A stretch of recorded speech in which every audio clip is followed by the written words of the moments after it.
One of the great leaders of the Old Testament, one of the great figures of all history, is Moses. Moses is a man who was very humble, actually had a bit of a problem early in his life, slew an Egyptian taskmaster who was simply taking advantage of the children of Israel who were then in captivity. Moses, a great child of the light, was called by God on Mount Sinai with his mission. Every one of us has a mission and a purpose in life. We know that deep in our hearts. We know that we just didn't simply come into embodiment to play around and have a good time. There's nothing wrong with that. But we know there's more to life than that. Moses got his mission on Mount Sinai. And you recall the situation. Moses is confronted with a bush that is burning and yet not consumed. And a voice speaks out of the burning bush, telling Moses that he must go down to the land of Egypt and to set the children of Israel free, to lead them into the promised land. And of course Moses, knowing that he would be challenged as to who sent him, said, "Who shall I say sent me?"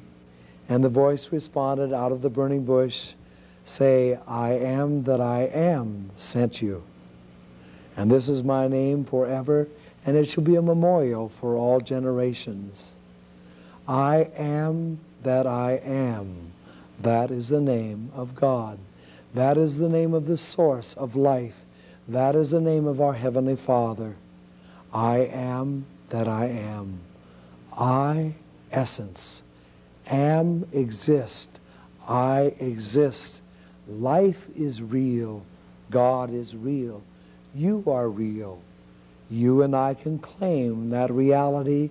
You and I can manifest that divine truth by walking each day in the light, in loving obedience to the laws of God, and in service to all mankind. Now Moses was faithful to his mission. He did go down to the children of Israel. He did experience their rebellion, their stiff-necked and hard-hearted ways of life. He led them into the promised land, but it took him 40 years to get there.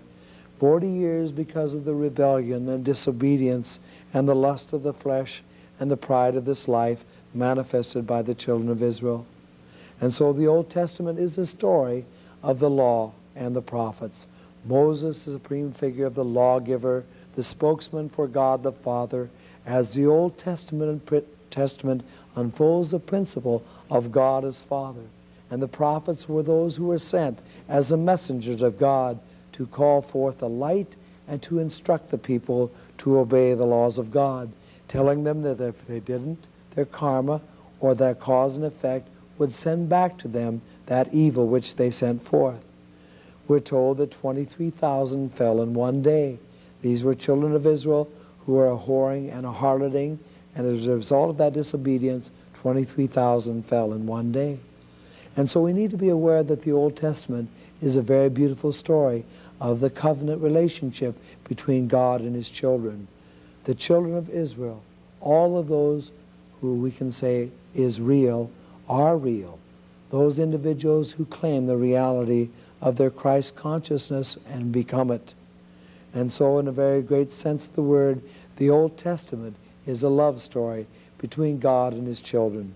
When the children love and obey and serve the Father in righteousness, in obedience and love, they are blessed. The effect of that is simply God's richest blessings on them. When they're disobedient, stubborn, hard-hearted, when they break the laws of God, they experience the return of their karma.